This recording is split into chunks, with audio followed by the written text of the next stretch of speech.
The Margarine spokesperson. I'm an actor. I can be anybody. Very good actor. All right, Victorian dude who's never seen a, Mets game. Okay. I say, are those little people in that box of phosphors? Well, crikey, I believe it is. This game's more beguiling than cricket. Indian, oh, good golly, oh, Jesus, it looked like Mike Piazza just hit a game. You'd be forgiven for thinking, because she does it so seamlessly, for thinking, oh, this is just Meg being her in a romantic comedy. Oh, this is just obviously who she is, and we loved her. And when you work with her, you see that it's crafted.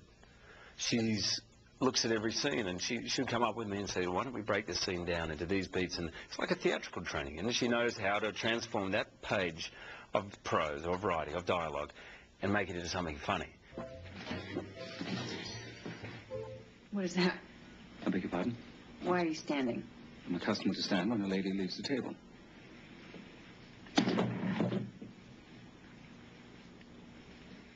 Audiences don't see the work that goes into a Meg Ryan performance.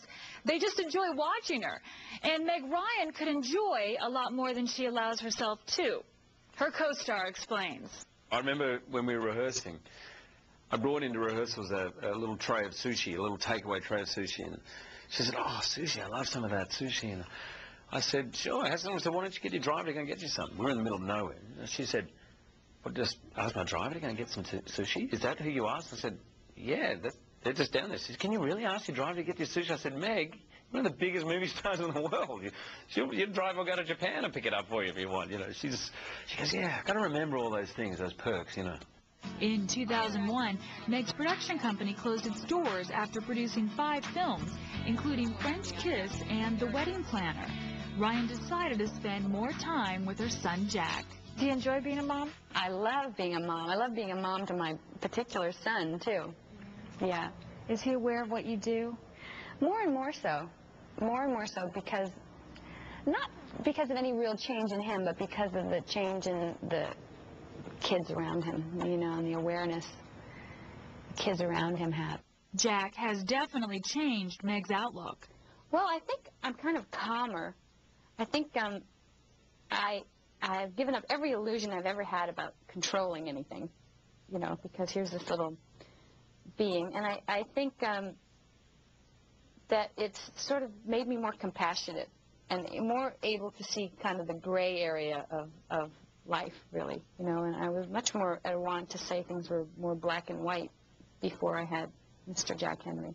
You watch that little face crack up about, like, the corner of a chair, and you just can't believe, you know, he stares at things, and he gets completely captivated by the way the blinds are in the window, and he see, you know, I was there when he saw a tree for the first time.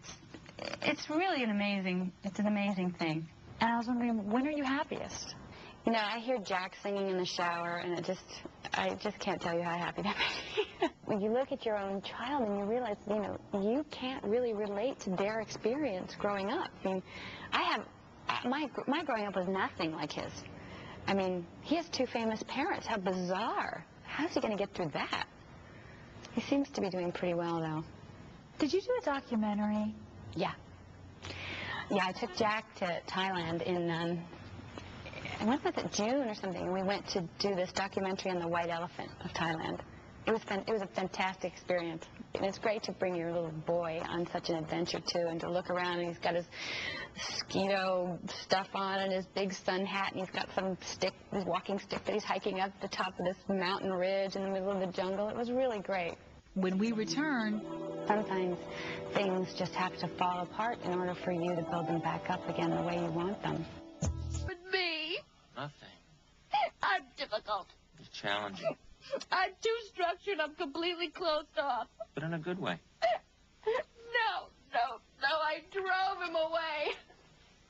And I'm gonna be 40. When? Someday. That someday is here.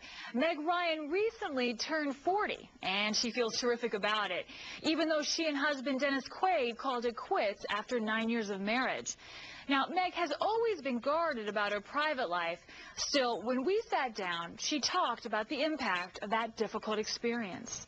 this time, this 2000, 2001, I know for me, has been all about transformation, all about utter change. And sometimes things just have to fall apart in order for you to build them back up again the way you want them.